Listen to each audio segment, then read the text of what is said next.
Drone हल्ले कालही करण्यात आलेले होते। 300 ते जवळपास 400 ड्रोन जे आहेत ते भारतीय एअर डिफेन्स सिस्टीमने नेस्तनाबूत केले आणि त्याचे जे अवशेष सापडलेले आहेत त्याचा फॉरेन्सिक अहवाल जो आहे तो सुद्धा आता समोर आणला जाईल अशी माहिती जी आहे ती सरकारकडून देण्यात आली। आजच्या पत्रकार परिषदेमधून लष्कराच्या अधिकाऱ्यांकडून देण्यात आलेली होती आणि गुजरातच्या संतलपूर तालुक्यामध्ये ब्लॅकआउट करण्यात आलेला आहे। खबरदारीचा उपाय म्हणून हे पाऊल उचललं गेलंय। गुजरातच्या संतलपुरात ब्लॅकआउट करण्यात आलेला आहे।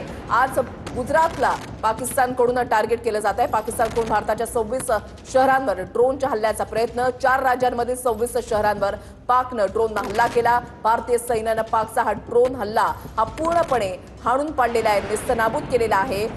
पंजाब, जम्मू, राजस्थान, गुजरातमध्ये पाककडून ड्रोननं हल्ले करण्याचा प्रयत्न। पाककडून कुठे कुठे आज कोणकोणत्या भागांना एलओसी जवळच्या कोणकोणत्या राज्यामधल्या कोणकोणत्या भागांना टार्गेट करण्यात आलेलं आहे ते आपण एकीकडे पाहताय। नौशेरा, अखनूर, तंगधार या भागांना पाकिस्तानकडून आज टार्गेट करण्यात आलेला आहे। पाकिस्तानकडून भारताच्या 26 शहरांवर ड्रोननं हल्ल्याचा प्रयत्न।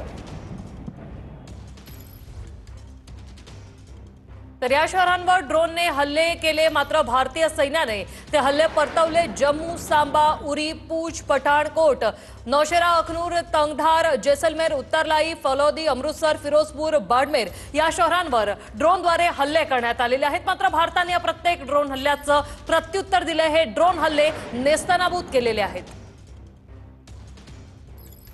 काल 3 राज्यांना टार्गेट करण्यात आलेलं होतं, मात्र आज 4थं राज्य ते म्हणजे गुजरातमधलं। तर गुजरातमध्ये एलओसी जवळ असलेल्या भागांना सुद्धा पाकिस्ताननं टार्गेट केलंय। पाकिस्तानकडून भारताच्या 26 शहरांवर ड्रोननं हल्ल्याचा प्रयत्न। 4 राज्यांमध्ये 26 शहरांवर पाकिस्तानचा ड्रोन हल्ल्याचा प्रयत्न आणि प्रत्येक प्रयत्न जो आहे तो हाणून पाडण्यात आलेला आहे। महत्वाची बातमी, पाकनं पुन्हा नागरी विमानांच्या आडून आता ड्रोन हल्ले करायला सुरुवात केलेली आहे। जवळपास 8-8:30 वाजल्यापासून नागरी विमानांच्या आडून हे ड्रोनने हल्ले जे आहेत ते केले जात आहेत। डरपोक पाककडून अंधारामध्ये हल्ला केला जातोय। पाकिस्तानकडून सलग दुसऱ्या दिवशी ड्रोन आणि मिसाईल्सनं भारतामधल्या वेगवेगळ्या शहरांना, वेगवेगळ्या भागांना टार्गेट केलं जात आहे। यावेळी एअरपोर्ट्सला देखील पाकिस्तानकडून टार्गेट करण्यात आले।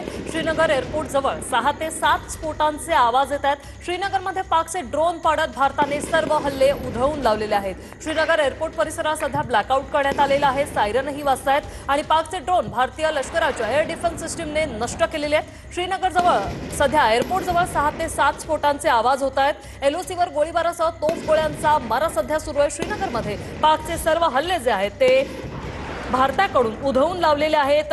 त्याचप्रमाणे अखनूर परिसरात देखील सध्या गोळीबार सुरू आहे। श्रीनगरमध्ये पाकचे हल्ले तर भारतीय सेनेकडून उधळून लावण्यात आलेलेच आहे, मात्र पंजाब असेल, राजस्थान, गुजरातमध्येही पाककडून हल्ल्याचा प्रयत्न झाला। एलओसीवर देखील शस्त्रसंधीचं उल्लंघन पाकिस्तानकडून